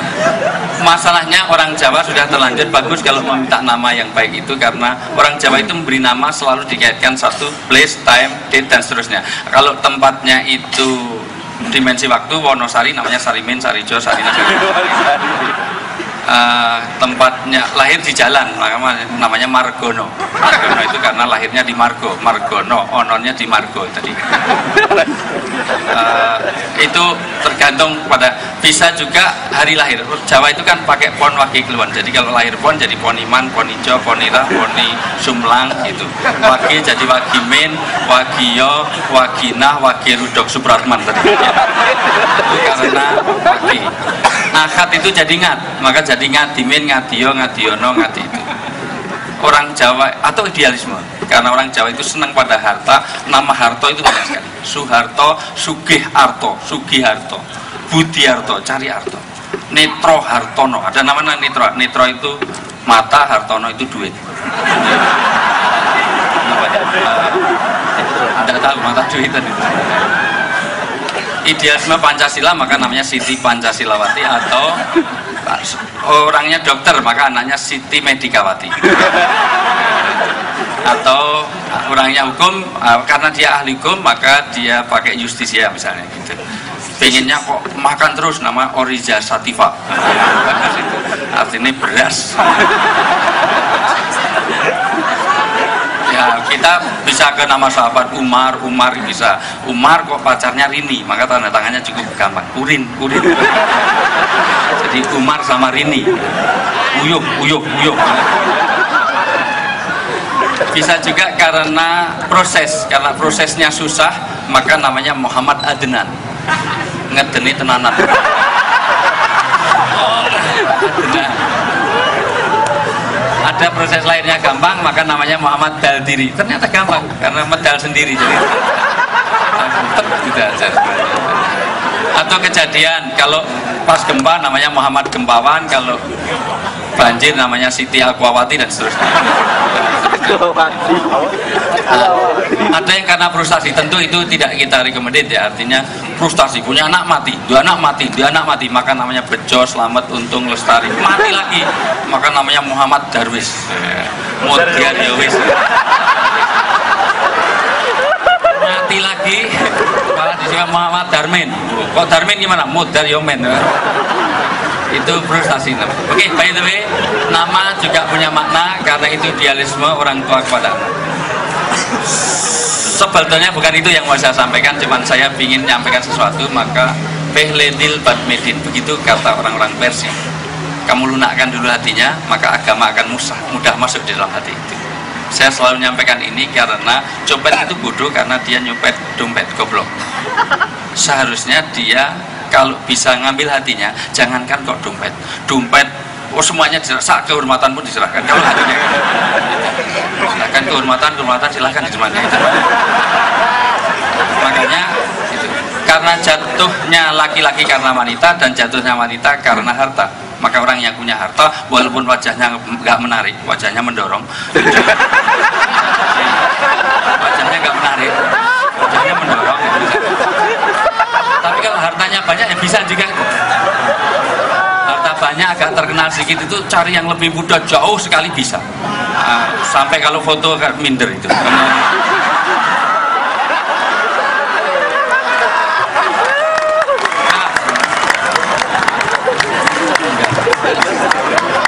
Ya terus kan saya juga nurun karena alhamdulillah saya dengan istri saya selisihnya 9 tahun juga. Karena terus terang saya punya istri itu dulu mahasiswa saya gitu. Karena kalau saya kuliah selalu duduknya paling depan, karena saya ngajar itu bukan nulis pelajaran, saya malah gambar wajah saya. Saya lihat kelihatannya senang sama saya, terus saya kasihan, terus saya nikahi. Saya pikir memang sedikit saya ancam kalau nggak mau nggak saya luruskan kan, dan sudah saya survei sebelumnya, ternyata dia anaknya orang kaya di Jogja, dan itu salah satu pertimbangan kenapa dulu saya nikahi. Ini jangan di YouTube karena kalau ke YouTube istri saya nanti lihat. Terus terang. Dan warisannya banyak, terus terang. Warisannya banyak. Sayang sampai hari ini belum dibagi-bagi.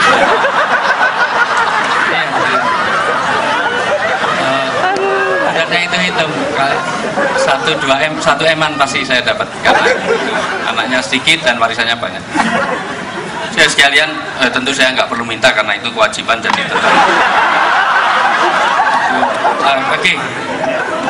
Masalahnya adalah sekarang begini, pertimbangannya Indonesia ini kalau dikatakan ini sudah menjadi tumbuh alang-alang, sebetulnya idealnya itu saya sedikit supaya ada satu poin-poin yang bisa masuk, karena jam-jam gini ini masukkan ilmu susah, kalau masukkan kacang cepatnya luar biasa.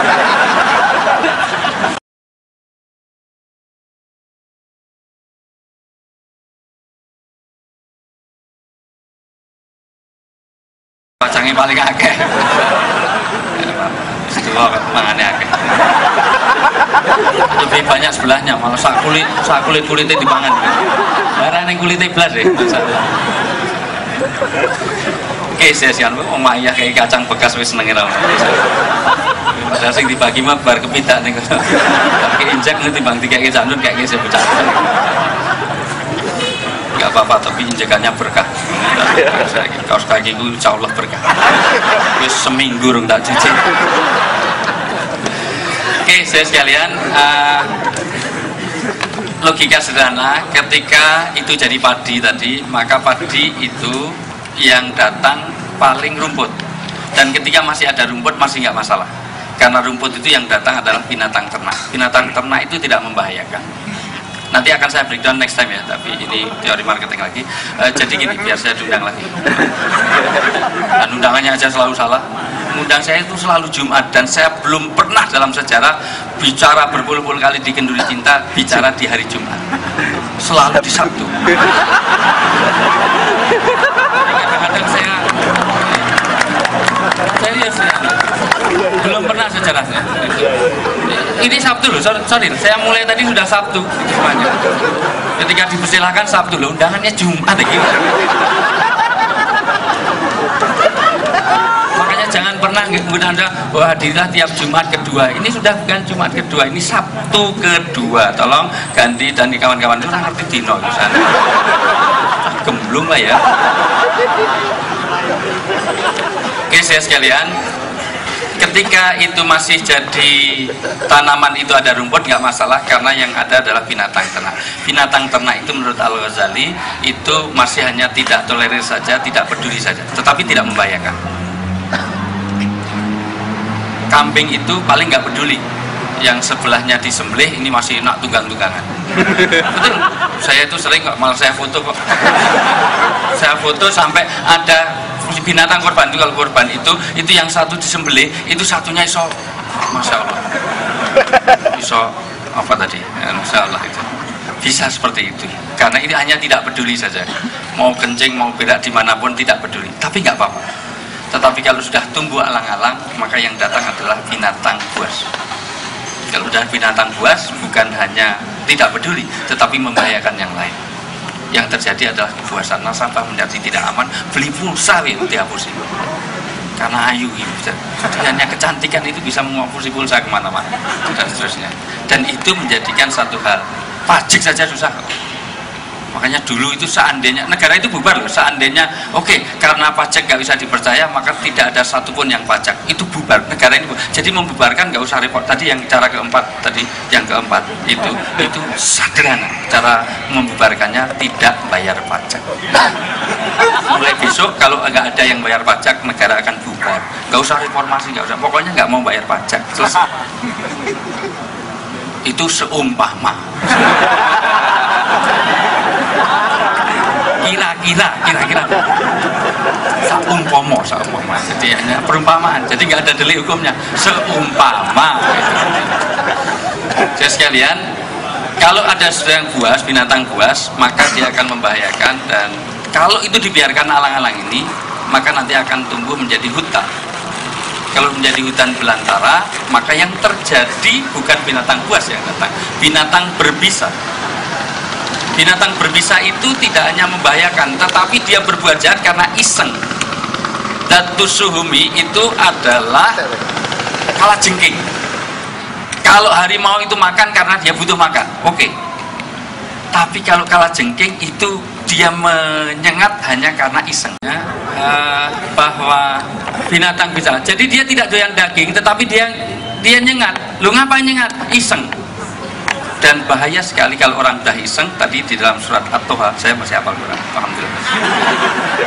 Toha ayat 122-123 dan juga surat Kahfi 122-124, itu dia berbuat sesuatu kejelekan, tapi yahsabuna sun'a, seolah-olah dia berbuat seolah-olah kebaikan. Jadi wong bodoh ngaku pinter, sawu timbangan ular. Dia itu jahat, tetapi malah justru dia bangga. Itu yang disebut dengan jumud. Jumud itu sudah di atasnya koswatil qulub, itu kalau dibelaskan terus jadi hati itu kalau keras jadi jumudul lain, mata itu terbalik. Orang bangga dengan kemaksiatan dan dia menjadi minder dengan kebaikan.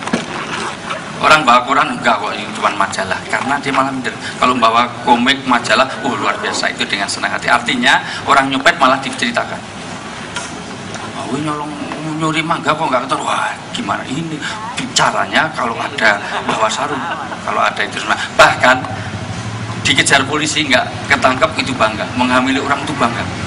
Kamu cuma 2, saya 6 orang. Bangga.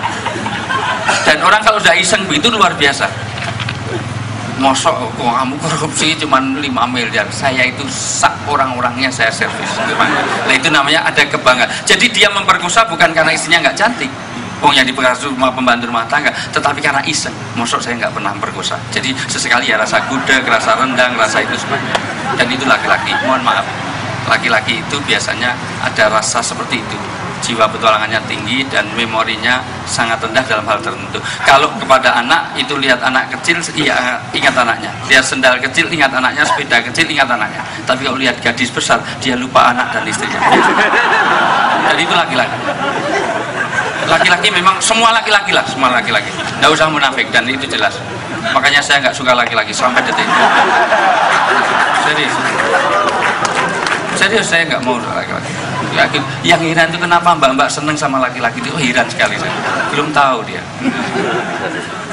Iya, penyakitnya aja jelas, gantung apa jepit.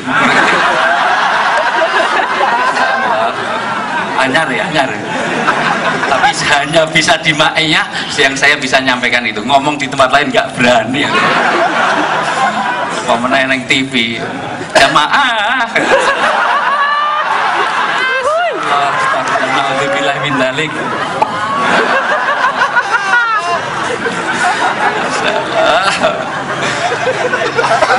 Luar biasa. Enggak ya, apapun ya enggak lah itu. Saya masih ada rutin tapi untuk di TV nasional, tapi yang gitu-gitu enggak bisa saya jamaah gitu ya. Oke, saya sekalian, jadi untuk itulah maka sebenarnya nanti ada beberapa di antara yang begini ini adalah untuk membentuk itu semuanya. Membentuk itu mungkin tidak bisa mengatasinya semua, tetapi tidak menambah jumlah atau kita sendiri bisa self defense-nya ada. Gitu ya. Halo. Ini body home. Halo. Masih hidup? Jadi saya sekalian, yang berikutnya ada poin berikutnya yang sebenarnya saya sampaikan bahwa kaitannya dengan nama itu sebetulnya ada beberapa takdir sistem sunatullah. Dari atas sunatullah ada namanya tadi sampai ada sunatullahnya, tetapi nanti ada nusratullah, ada kudratullah.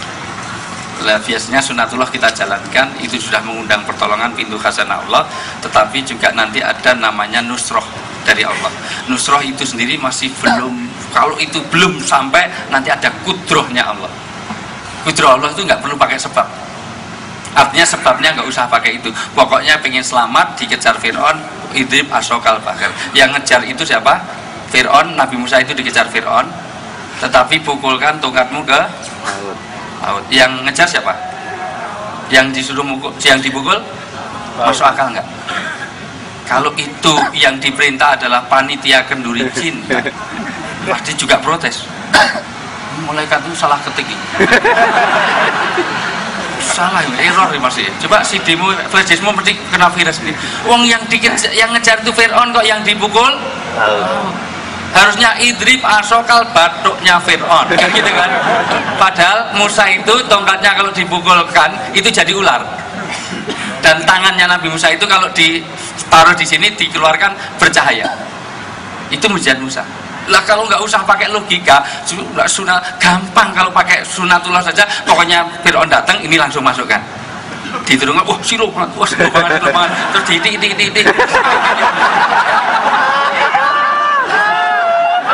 Nah, tapi enggak.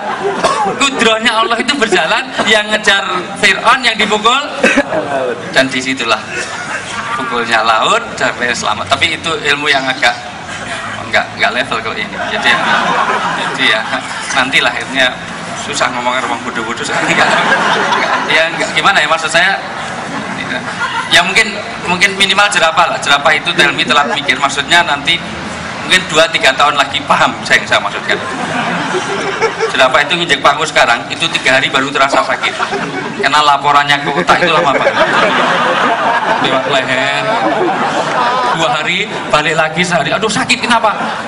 4 hari yang lalu nginjek paku, lah itu jerapah. Padahal masih saya lihat bukannya jerapah. Kalau ini dinosaurus malah jauh lagi kan. Jadi oke, tapi saya sekalian bukan apa-apa, ini hanya untuk memudahkan memasukkan poin saja. bahwa ada beberapa hal yang nanti sunnah-sunnah Allah sudah kita jalankan. Seandainya nanti tanpa sunnah pun, kalau Allah pengen nolong, ada nusrohnya. Adalah Abu Mukhlaq. Abu Mukhlaq itu orang yang kurang apa? Dia saudagar, jujur, kaya raya, tapi tetap ada ujian ketika dia membawa dagangannya di tengah hutan.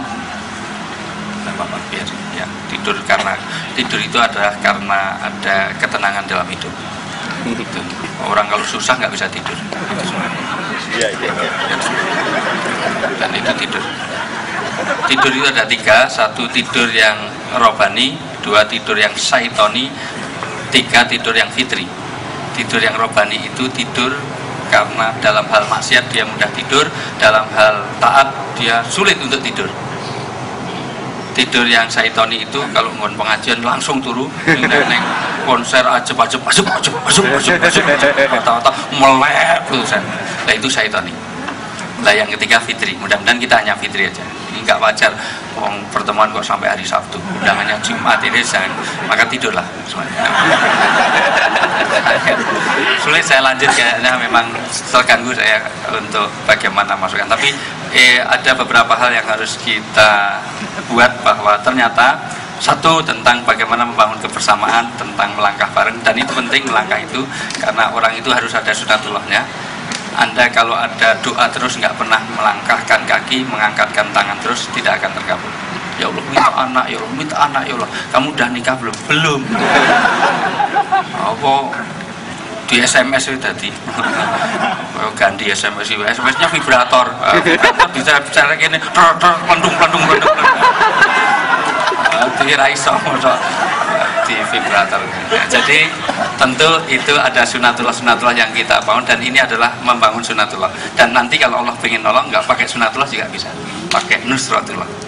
Kalau nusratullah nggak bisa, itu kudratullah. Ayatnya gimana nanti saya nggak siap dengan itu semuanya.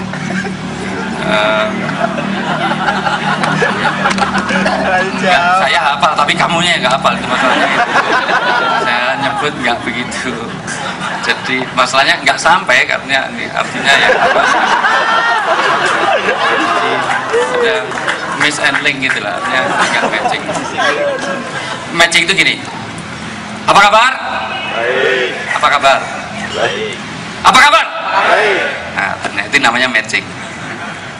Itu nyambung, dan itu namanya kontak di mana. Kalau saya katakan apa kabar? Baik. Ini paling tidak nyambung, nggak nyambung. Itu kalau polisi brief to Norman.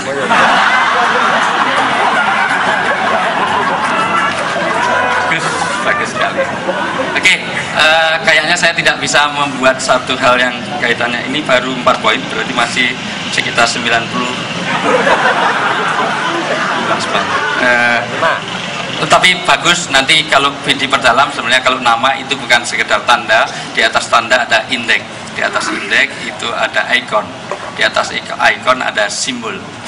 Ketika tanda hanya membedakan, indeks hanya bisa memverifikasi, tetapi kalau sudah nggak paham kamu sih. Tapi kalau sudah jadi ikon, itu sudah maknanya bukan hanya satu, bukan bedakan ikon. Kalau ikon beda. Apalagi kalau sudah simbol itu sudah punya konsekuensi. Lampu merah kalau di jalan apa dengan di sini beda. Kalau sudah di jalan, lampu itu sudah menjadi simbol. Maka kalau merah harus berhenti karena itu syarat dengan mana ada konsekuensi. Hijau itu harus berjalan. Kalau sekarang pulang dari sini semua dibalik. Begitu hijau langsung berhenti, wah tidak mendadak. Begitu merah langsung ngebut. Insya Allah billahi taufik wal hidayah. Insya Allah. Karena itu bukan sekedar tanda, itu bukan sekedar ikon, itu bukan sekedar indeks, tetapi itu sudah menjadi simbol. Kalau nggak percaya, kalau pergi ke sini semuanya pakai kaos gambarnya palu arit. Insya Allah ya nggak apa-apa sih kalau ada canun umpama itu. Oke, ada pertanyaan? Tidak ada. Baik, assalamualaikum warahmatullahi wabarakatuh.